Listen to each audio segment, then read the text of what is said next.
अगर इस्लाम के कारण आतंकवाद होता, मेरा सवाल जरा समझ लीजिए, अगर इस्लाम के कारण आतंकवाद होता तो दुनिया के कौन से देश में सबसे ज्यादा आतंकवादी होना चाहिए?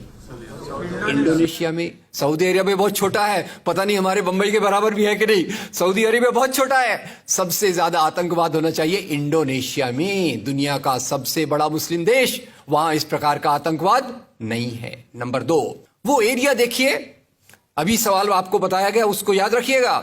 इस दुनिया के आतंकवाद से, जिसको इस्लामिक आतंकवाद कहा जाता है गलती से, कैसा कहा जाता है वो भी मैं बताऊंगा। इस आतंकवाद से मारे जाने वाले ज्यादा लोग, इससे मारे जाने वाले ज्यादा लोग हिंदू हैं, मुसलमान हैं या क्रिश्चियंस हैं? मुस्लिम हैं। इस्लाम के नाम पे आतंकवाद है, सबसे ज्यादा कौन मारा जाता है? मुस्लिम। अब तीसरी बात का ख्याल कीजिए, किस एरिया में इसका लोकेशन है? This terrorism is located in which area? तो उस एरिया की मैं 3 आपको बातें बताता हूं। उस एरिया में, जिसको मैं वेस्ट एशिया कहता हूं, पश्चिम एशिया में 3 चीजें हैं। नंबर 1, वहां रहने वालों में मुसलमान ज्यादा है, यस नो? उसी एरिया में आतंकवाद ज्यादा है, उसी एरिया में तेल का खजाना है। तो आतंकवाद तेल के कारण है कि इस्लाम के कारण है? तेल के कारण है। और तेल का कब्जा कौन करना चाहता है? तेल का कब्जा वो ताकत करना चाहती है जो वॉशिंगटन में बैठे हुई पूरी दुनिया को नचाते रहती है।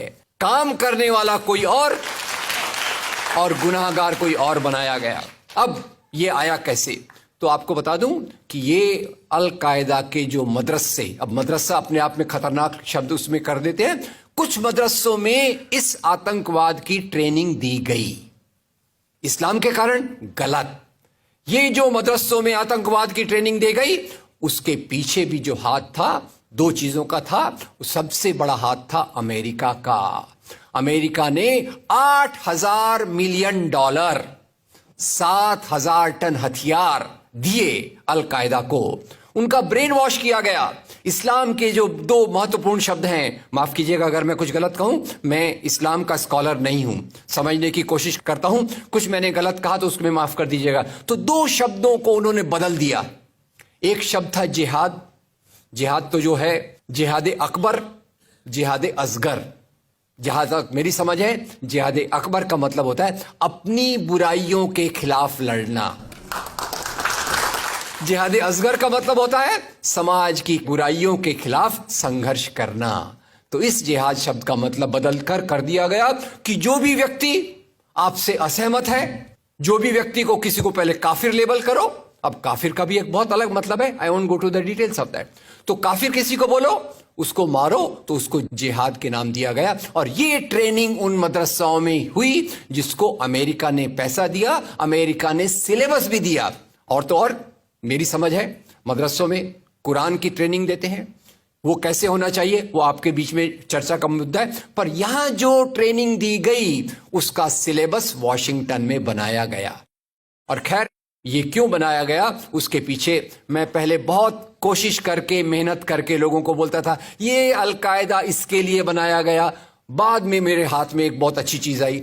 अब यूट्यूब में कई चीजें बहुत अच्छी हैं, कई चीजें खराब हैं। यूट्यूब के कारण हमारे कई नौजवान भटक भी रहे हैं, पर यूट्यूब की कुछ अच्छी चीजें आपको बताता हूं। यूट्यूब में आप सर्च कीजिएगा 3 शब्दों को, हिलरी क्लिंटन अल कायदा अमेरिका, उसमें आपको 4.5 मिनट का एक वीडियो मिलेगा जिसमें हिलरी क्लिंटन बताती है, मैं नहीं कह रहा, हिलरी क्लिंटन कहती है कि हमको रशियंस के खिलाफ लड़ना था।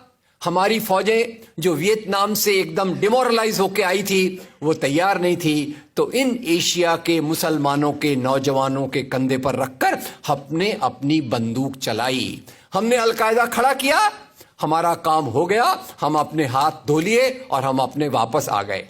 तो यानी हमने कैंसर के बीज डाल दिए, हम तो अपने देश में सुरक्षित हैं, उसका जो नतीजा भुगतना हो वो एशिया के लोग भुगते, वेस्ट एशिया के लोग भुगते। और उसी के साथ 9/11 के बाद, उसी के साथ अमेरिकन मीडिया ने एक सबसे खराब काम किया, the most anti human act in the history of Mankind. मैं पूरी जिम्मेदारी से ये शब्द कह रहा हूं। क्या किया था अमेरिकन मीडिया ने? अमेरिकन मीडिया ने धर्म को आतंकवाद से जोड़ दिया।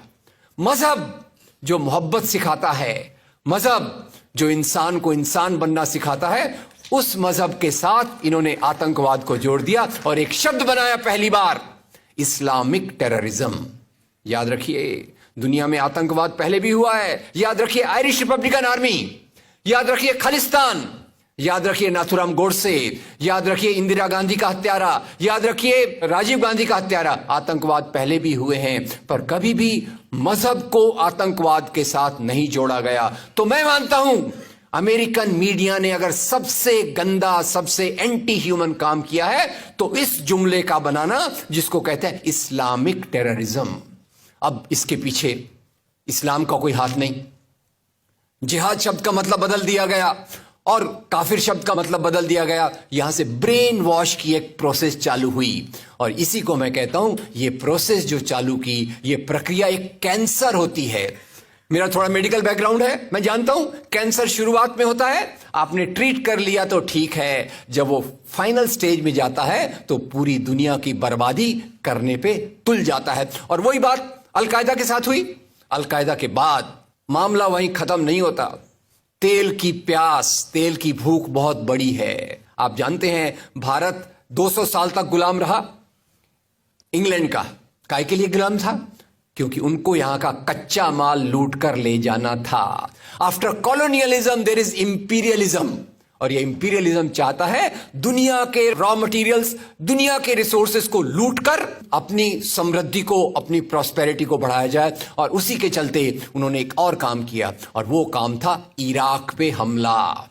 अभी ब्रेक्सिट, अभी वो कौन सी रिपोर्ट आई है, मैं नाम भूल गया उसका, जिसमें ब्रिटेन के प्रधानमंत्री जो थे उनको एक गिल्टी करार हो रहा है। वो रिपोर्ट में पहले उन्होंने तय कर लिया कि हमको इराक पे हमला करना है, बाद में आर्ग्यूमेंट ढूंढते रहे कि भाई कौन सी बात पे हम इराक पे हमला करें। तो बोले अरे इराक के पास तो वेपन्स ऑफ मास डिस्ट्रक्शन है। उस बात पे लंबी बहस चली और यूनाइटेड नेशंस, जिसको अमेरिका ने अपने जेब में रख लिया है, उसके सहारे से उन्होंने इराक पे हमला किया। और वो इराक पे हमले के कारण जो वहां की आर्मी स्ट्रक्चर था, जो फौज का स्ट्रक्चर था, वो डिस्टर्ब हो गया। एक तरफ से वो डिस्टर्ब हो गया, दूसरी तरफ से अलकायदा की आइडियोलॉजी आई और इन दोनों को मिलाकर आईएसआईएस बना। काम है इस्लाम का नाम, इस्लाम के नाम पर जो काम हो रहा है वो वास्तव में it is a design of imperialist powers to control on the oil resources of the world. इससे गंदी बात दुनिया में कोई नहीं हो सकती कि मजहब के नाम पर एक पॉलिटिक्स, मजहब के नाम पे आर्थिक समस्याओं को अमेरिका हल करने